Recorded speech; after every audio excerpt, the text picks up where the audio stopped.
દ્રૌપદીના ઘણા બધા મિત્રો હોવા એ આપણા સમાજે હજુ એટલું એક્સેપ્ટ નથી કરતું. હવે પછી જે કોકટેલ જિંદગીનો અંક આવે ને એમાં મેં આ જ લખ્યું છે કે મારે છોકરીઓ બેનપણીઓ છે જ નહીં, મારે છોકરાઓ જ છે ભાઈબંધ. અને હું એવું માનું છું, એક બહુ સરસ વોટ્સએપ આવેલો કે એક પુરુષ આખી રાત ઘેર ના આવે ને તો એની પત્ની 10 એના મેલ મિત્રોને ફોન કરે તો 10 એમ કે હા મારી જોડે જ હતો. અને એક છોકરી આખી રાત ઘેર ના આવે અને એનો પતિ 10 બેનપણીઓને ફોન કરે ને તો એ 10 એમ કે ના ભાઈ મારી જોડે નહોતો, મારી જોડે નહોતી. I feel males are better friends. They stand by. સારા ખરાબ સમયમાં તમે ખોટા પડો ને એકવાર, સાહેબ કર્ણ છે ને એ મિત્રતાનો દાખલો તો અદ્ભુત જ છે. ખોટું તો ખોટું, હું તારી જોડે છું. અંદર ખાને એને કહે કે તું ખોટી દિશામાં છે, સમજ આ ન કરાય, પણ જાહેરમાં નહીં લડવાનું. આ હું માનું છું એક ઇન્ટિગ્રિટી છે જે સ્ત્રીઓએ શીખવાની છે. અને આઈ એમ વેરી હેપી કે તમારે પુરુષ મિત્રો છે, રાખજો, કામ આવશે. જી મને એવું લાગ્યું છે કે રાધા અને રૂકમણી કરતા તમે દ્રૌપદીના વધારે વખાણ કર્યા છે. નહીં ઇમ્પ્રેસ હું દ્રૌપદીથી ઇમ્પ્રેસ છું એમ? દ્રૌપદી અને કૃષ્ણના હા તે છું જ. મને એનું થોડું હું બહુ જ ઇમ્પ્રેસ છું. અને મને જો આ 3 માંથી જ એક પાત્ર પસંદ કરવાનું કે તો હું દ્રૌપદીનું જ પાત્ર પસંદ કરું. સાહેબ એક સાથે 5 પુરુષોને એક સરખી ઈમાનદારીથી પ્રેમ કરવો અને સાચવવા એક વર નથી સચવાતો. કેટલી બધી પત્નીઓ કે હું ઘેર નહીં જાઉં ને ત્યાં સુધી પીરસીને જમશે જ નહીં, હું તો કંટાળી ગઈ છું. એક દિવસ તમે ઘેર જાઓ ને જાતે પીરસીને જમી લીધું એને ખાવાનું કાઢીને ફ્રીજમાં મૂકી દીધું એને ટેબલ સાફ, હા તમે જમી લીધું તો શું જોઈએ છે? જમે જોઈએ છે કે ન જમે જોઈએ છે? ચોઈસ કરો. I believe very strongly that friendship is an everlasting relationship between any two people. માટે જ કદાચ સપ્તપદીનું 7મું વચન એમ કહે છે કે સપ્તમે સખા ભવ, મિત્ર થઈ જાઓ. હવે બસ પતિ પત્નીનો સંબંધ પૂરો થયો, દોસ્ત થઈ જાઓ. જો દોસ્તી હશે ને તો બહુ લાંબી ટકશે, પણ મેરેજ, કંટ્રોલ, પોઝેશન આ બધું આવશે તો ગુંચવાશે. મિત્રતામાં બંને જણા ઇક્વલ છે. અને આપણે એક બહુ મોટી વાત જે મિસ કરી ગયા છીએ એ છે, મહાભારતનીમાં બહુ સરસ એક શ્લોક છે કે સ્ત્રી અને પુરુષ ભિન્ન છે, અસમાન નથી. આપણે એને અસમાન કરી નાખ્યા છે. They are different but equal. આ ઇક્વાલિટીનો સૌથી મોટો દાખલો શું? તમે બધા નાના હતા ત્યારે વાર્તા સાંભળતા, એક હતી ચકી ને એક હતો ચકો. ચકી લાવી, ચકો લાવ્યો, એનો અર્થ એમ થયો કે બંને ઇક્વલ કોન્ટ્રીબ્યુશન ખીચડીમાં કરતા હતા. એમ નથી કહ્યું કે ચકો ગયો ચોખ્ખો લાવ્યો, ચકો ગયો મગ લાવ્યો, ચકી બેસીને એકતા કપૂર જોતી હતી. આવું નથી કહ્યું. That means two people contributing equal in anything and everything. Not just economy of the house, but in every decision of the house, every problem of the home, or everything. તમે જે કંઈ બની રહ્યું છે એમાં ઇક્વલ કોન્ટ્રીબ્યુશન છે જ તમારું. સો એ ઇક્વલ કોન્ટ્રીબ્યુશનને રિસ્પેક્ટ થવું જોઈએ. અને હું એવું માનું છું કે દ્રૌપદી એ કૃષ્ણની ઇક્વિવેલન્ટ છે, એના પર ડિપેન્ડન્ટ નથી. એક જલતત્વ છે. તમે જો એને એનાલાઇઝ કરીને વિચારો તો તમને સમજાય કે ઘનશ્યામ કહેવાય છે, ભૂરો રંગ છે, જલતત્વ છે, અને બીજી અગ્નિ તત્વ છે, આગમાંથી જન્મી છે. સ્ત્રી સામાન્યતઃ અગ્નિ તત્વ છે, કારણ કે એના અગ્નિમાંથી આવનારા ભવિષ્યનો જન્મ થાય છે. આગ તમે એકમાંથી બીજી, બીજામાંથી ત્રીજી કરી શકો. પાણી એકમાંથી બીજું, બીજામાંથી ત્રીજું ન થાય. એક દીવામાંથી બીજો, બીજામાંથી ત્રીજો થાય. આ જે ગરબો છે એ ગર્ભનું પ્રતીક છે, અને એની અંદરનો દીવો છે જીવનું પ્રતીક છે. 9 દિવસ રાખવામાં આવે, એ 9 મહિના છે. આ તો પછી ક્યારેક એ વિશે આપણે દુર્ગા ભાગવત વિશે જ્યારે વાત કરીશું. પણ માટે મને એવું લાગે છે કે દ્રૌપદી સુખમાં, દુઃખમાં, સમસ્યામાં, પ્રશ્નમાં એની સાથે સાથે છે. હે ગોવિંદ, હે ગોપાલ કહીને હાથ ઊંચા કરવા સભાની વચ્ચે એ સ્ત્રી તત્વ નથી, એ પુરુષ તત્વ છે. To face it, not to sit there and cry about it, but to fight about it and to ask question. કે પહેલા પોતાની જાતને હાર્યા, મને હાર્યા ભાઈ, પહેલા લીગલ ક્વેશ્ચનનો જવાબ આપો, પછી કપડા ખેંચો. So I feel that there is the fire in the woman which is very important part of a woman. આપણા બધાની આગ ઠંડી પડી ગઈ છે. મને દુષ્યંત કુમાર બહુ એ રીતે ગમે છે કે તેરે सीने में हो या मेरे सीने में हो, आग जलनी चाहिए.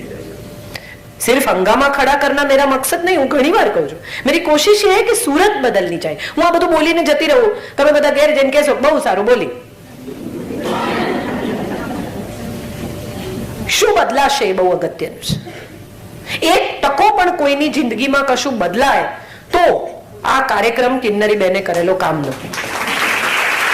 બાકી સમાજનો સરસ કાર્યક્રમ થયો અને કિન્નરી બેને ઘણી મહેનત કરી અને બહુ સરસ બીજા કાર્યક્રમો કરજો હો બેન, આવું કહીને બધા ઘેર જતા રહેશે. સારો સ્નેક હશે તો ખાશે. ગુજરાતીઓને ખાવું એ જીવનનો ધ્યેય છે.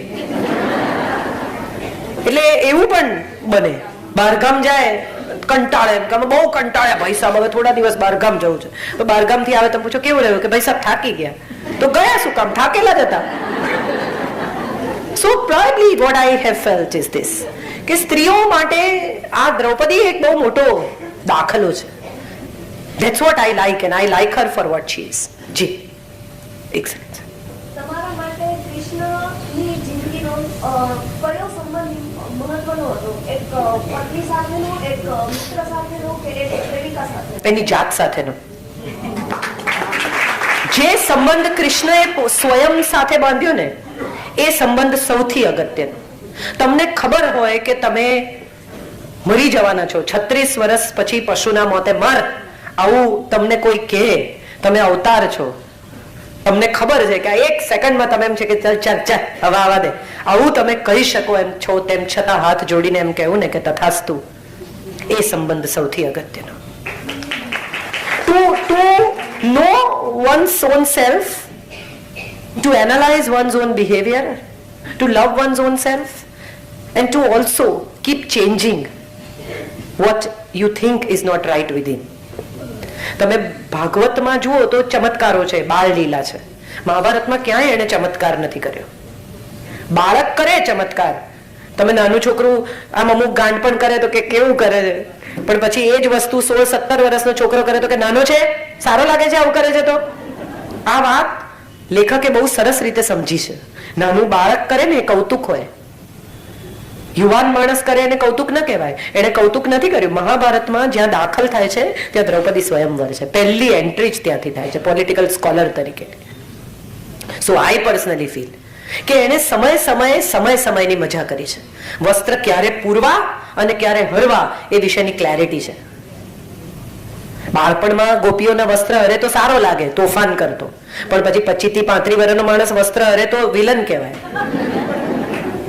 સો પોતાની જાત સાથેના સંબંધ વિશે હું વધુ દ્રઢતાથી એને ચાહું છું કે આટલું સ્વયં સાથે કોણ રહી, કલાકો ચૂપ રહી શકે અને કલાકો બોલી શકે, એટલી એક જ ક્વોલિટી તમારામાં હોય તો તમે સૌથી ઉત્તમ છો. સતત બોલવું નહીં, સતત ચૂપ રહેવું નહીં, ક્યારે બોલવું ને ક્યારે ચૂપ રહેવું, એનું બેલેન્સ સીસોની જેમ તમને ખબર હોય.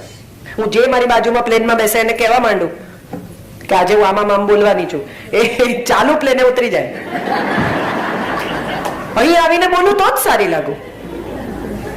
હું આવતી હતી સુમાણીભાઈ સાથે, હું રસ્તામાં જ એમને વિલે પાર્લેથી ચાલુ કરી દઉં, અડધે રસ્તે જ મને કે બેન તમે ઉબર કરી લો, ગાડી બંધ થઈ ગઈ છે.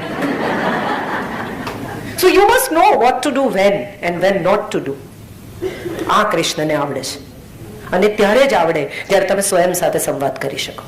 Keep talking to yourself, keep upgrading yourself, keep analyzing yourself, keep changing yourself, keep growing within. માટે મને બહુ ગમે છે. જી સર. આપણે હમણાં સાપની ક્લિપ જોઈ મોરારી બાપુની સાથે ત્યારે બોલેલા એમાં એક વાત બહુ સરસ કહેલી કે પુરુષોને ગાળો આપવાનું પહેલું છોડી દો, એટલે શું કર્યું છે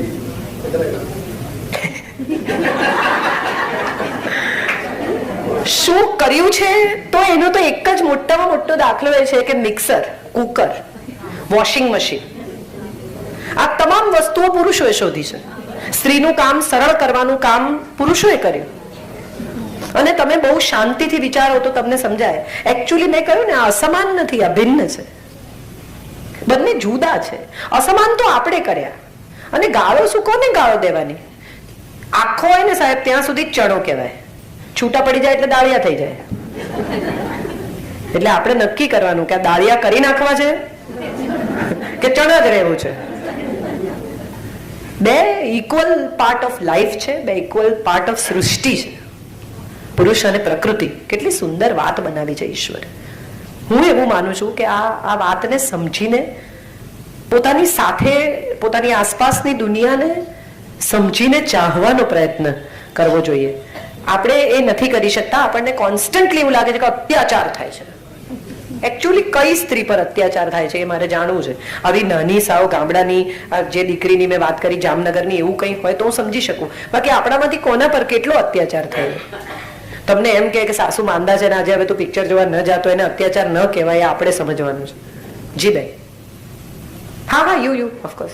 Hi ma'am, I really follow you since last 3 years now and I've seen, મેં જોયું છે કે તમે હંમેશા રિલેશનશિપ પર વધારે પ્રેશર આપો છો, irrespective of husband wife no, સાસુનો, daughter in law નો, યા પછી તો કોઈનો પણ. So what is your take on LGBT community? I am asking you this question because I have seen one of my friends who committed suicide because of this. So I am very keen. What community is it? LGBT, same sex marriages. And I want you to pressure us because તમે ગુજરાતીને represent કરી રહ્યા છો અને જેણે suicide કર્યું હતું એ ગુજરાતી છોકરી હતી અને એના ફોર્મને જેને સમજી નહીં શક્યા એટલા માટે શી કમિટેડ સુસાઇડ. સી, મેં એક નવલકથા લખી છે ચિત્રલેખામાં જેનું નામ છે પૂર્ણ અપૂર્ણ.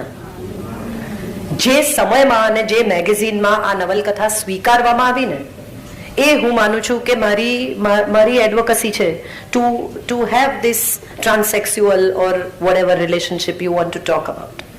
બીજી મહત્વની વાત એ છે કે બે વ્યક્તિઓ સ્વતંત્ર રીતે જીવવા માટે મુક્ત છે. આ એને એનું બંધારણ આપે છે, આ એને એનો ધર્મ આપે છે. Same sex marriage or not marriage, પણ તમારે કોની સાથે રહેવું છે એ નક્કી કરવાનો અધિકાર તમને બંધારણે પણ આપ્યો છે અને તમને તમારા ધર્મએ પણ આપ્યો છે. આ તો એવું નક્કી કરવામાં આવ્યું કોઈ એક સમયે કે માણસ જાત જીવતી રહે માટે સ્ત્રી પુરુષે સાથે રહેવું, લગ્ન કરવો. અચ્છા, એ પછી એવો કાયદો આવ્યો કે એક સ્ત્રી એક પુરુષ. એક જમાનો હતો જ્યારે એક રાજા અનેક રાણીઓ પરણતા હતા. સપ્તપદીના 7 વચનમાં ક્યાંય એમ નથી કહ્યું કે હું બીજી સ્ત્રી તરફ નહીં જોઉં,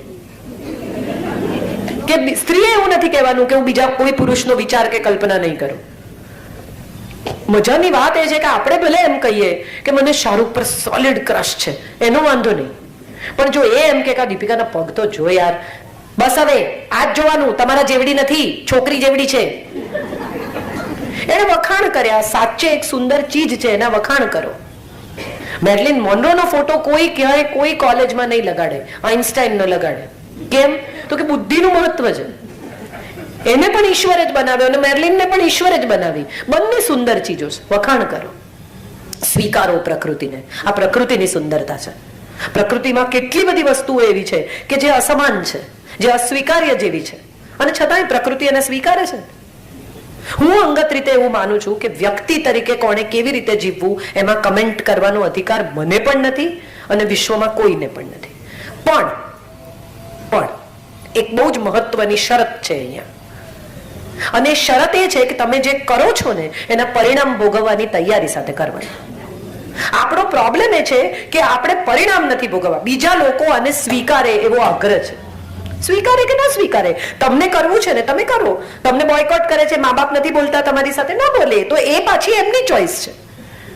હું શું કરું એ હું નક્કી કરું અને તમે શું કરો એ પણ હું નક્કી કરું. આવું નહીં બને, આવું નહીં બને. સમાજમાં કોઈ તમારી સાથે ન બોલે તેમ છતાં તમારે જો સેમ સેક્સ મેરેજ કરવા હોય તો કરવાના, પણ તમે એવો આગ્રહ રાખો કે એને સમાજ સ્વીકાર અને સમાજ નથી સ્વીકારતો માટે હું સ્યુસાઇડ કરું છું, તો એનો અર્થ એમ થયો કે તમને તમારા નિર્ણયમાં વિશ્વાસ નથી. Stick to what you have decide. દ્રૌપદીએ 5 પતિ સાથે રહેવાનું સ્વીકાર્યું. કર્ણએ વેશ્યા કહી તો પણ એને ઘેર જઈને એમ નથી કહ્યું બધા ગમે તેમ બોલે છે ભાઈ, હવે આમાંથી એક જ જણ જોડે રહીશ. She stood by for what she did, for what she chose to be. Rajesh Khanna એક બહુ સુંદર વાક્ય કહેલું એના ઇન્ટરવ્યુમાં. મેં પૂછેલું કે આટલી સ્ત્રીઓ, આટલી જિંદગી. અમે જમતા હતા ને હું એમને મહા આગ્રહ કરતી હતી કે હાલો આ ગ્રીન ફ્રેશ ટેમરેન્ડ છે, હળદર છે, બહુ સરસ આમ તેમ. એટલે એણે મને હસીને કહ્યું કે I had 3 women in my life and 2 of them were Gujarati. આપણે ભૂલી ગયા, આપણે એને આગ્રહ કરીએ કે એને લીલી હળદરની ખબર નહીં હોય એમ. ગુજરાતી 2 સ્ત્રીઓ સાથેના સંબંધમાં લીલી હળદર ખબર ન હોય એવું શક્ય જ નથી.